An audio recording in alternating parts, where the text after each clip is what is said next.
அம்மா, தாயே, என்னம்மா இது அநியாயம்? உன்னை செதுக்கி செதுக்கி தெய்வமா நிக்க வச்சு நாங்கெல்லாம் கும்பிட்டோம். உனக்கு சந்தன காப்பு, தேனால் அபிஷேகம், பால் அபிஷேகம்னு செஞ்சு தெய்வமா இரம்மான்னு நாங்கெல்லாம் கும்பிட்டு இருக்கோம். இப்ப என்னடான்னா உன் கண்ணுல இருந்து ரத்தம் வந்திருக்கேம்மா. இதையெல்லாம் எங்களை பார்க்க சொல்றியா? இதையெல்லாம் எங்களால தாங்க முடியாதும்மா. அம்மா, தாயே. நம்ம ஊர் அம்மன் ஏதோ ஒரு செய்தி சொல்லுது. நாம அதுக்கு என்ன செய்ய போறோம்?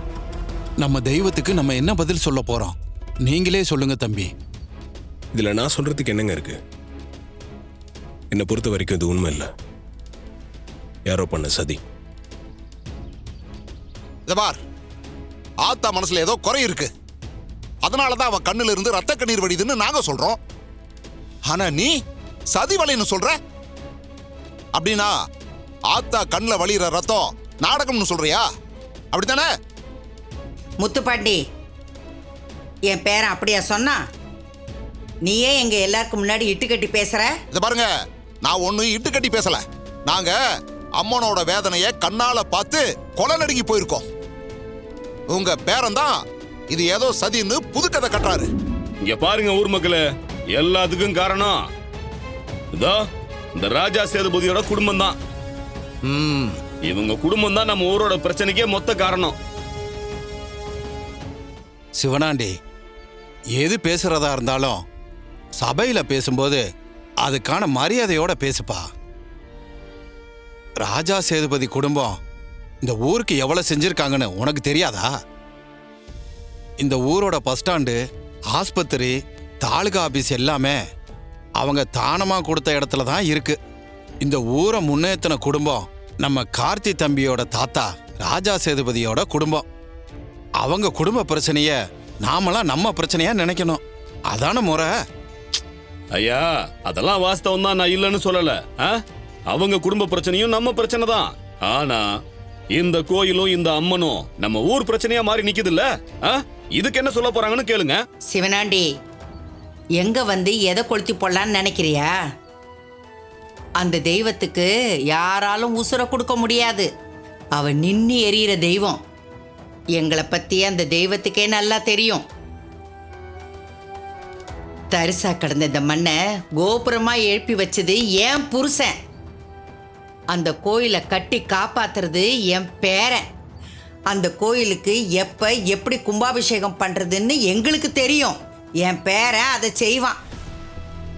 கோயிலை கட்டினது வேணா நீங்களா இருக்கலாம், உங்க குடும்பம் வேணா ஊர்ல பெரிய குடும்பமாவே இருக்கலாம். ஆனா உங்க குடும்ப பிரச்சனைய பொது பிரச்சனைய ஆக்காதீங்க. உங்க வீட்டுல நடக்கிற பிரச்சனையில எத்தனை வருஷம் சாமியை காக்க வச்சு எங்களையும் பழிப்பாவத்துக்கு ஆளாக்குவீங்க. இதுல என்னங்க நியாயம் இருக்கு? இவங்க குடும்பம் கும்பாபிஷேகத்தை நடத்தும்னு நினைச்சீங்கன்னா இந்த ஜென்மத்துல கும்பாபிஷேகம் நடக்காது. அதே மாதிரி அம்மனோட கண்ணீரும் நிக்க போறது இல்ல. பேசாம வேற யாரையாவது எந்த குடும்பத்தையாவது முன்னிறுத்தி இந்த கும்பாபிஷேகத்தை நடத்திருங்க. எப்படி? வேற யாராவது வச்சு நடத்துறதா? யார வச்சு நடத்துறது? ஐயா, அதுக்கு நான் ஒரு வழி சொல்றேன். இந்த கும்பாபிஷேகம் உடனடியா நடக்கணும்னா இவங்க குடும்பத்தை ஊர் பொது காரியத்துல இருந்து விலகி நிக்க சொல்லுங்க. இல்லன்னா ஊர் கூடி இவங்க குடும்பத்தை ஒதுக்கி வைங்க. எங்க குடும்பமோ இவங்க குடும்ப அளவுக்கு பெருசுதான்.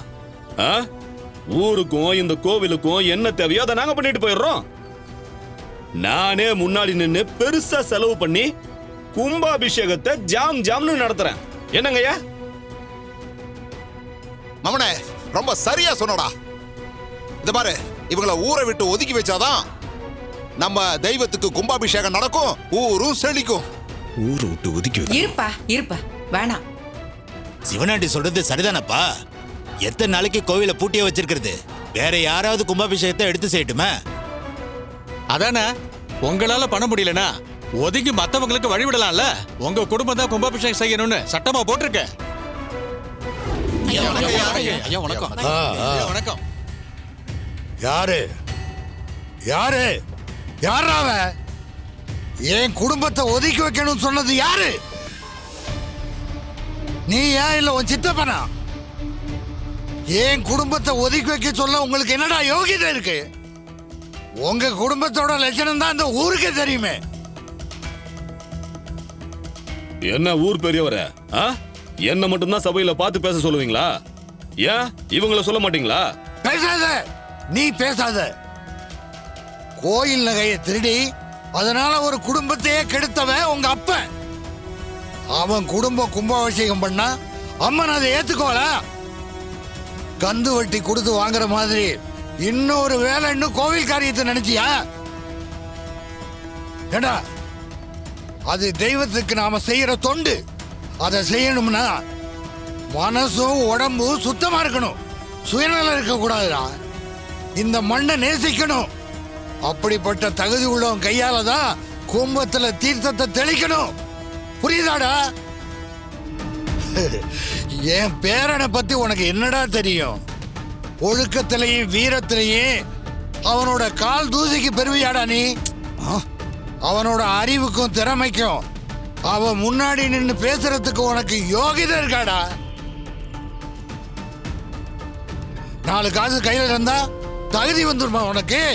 இத பாரு, இப்ப சொல்றேன், அவன் இந்த கும்பாபிஷேகத்தை நடத்தி காட்டுவான். போதுமா? ஏங்க, இதையே எத்தனை தடவை சொல்லிக்கிட்டு இருப்பாங்க? இந்த பாருங்க, இனிமேலும் இவங்க பேச்ச நம்பி ஏமாற நாங்க தயாரா இல்ல. எல்லாரும் நான் சொல்றத நல்லா கேட்டுக்குங்க. இதுவரைக்கும் நடந்ததெல்லாம் இருக்கட்டும். இப்ப நான் சொல்றேன், இது ராஜா சேதுபதியோட வாக்கு.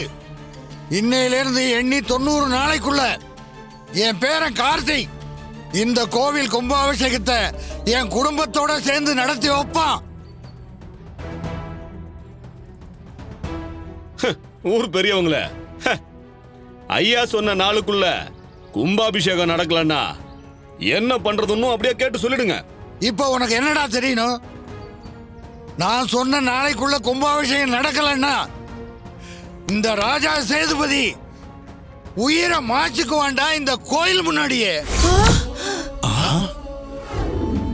இத பாருப்பா, இது வெறும் வார்த்தை இல்ல, உன் மேல நான் வச்சிருக்கிற நம்பிக்கை. ராஜா சேதுபதியோட பேரை இந்த கார்த்தி மேல நான் வச்சிருக்கிற நம்பிக்கை.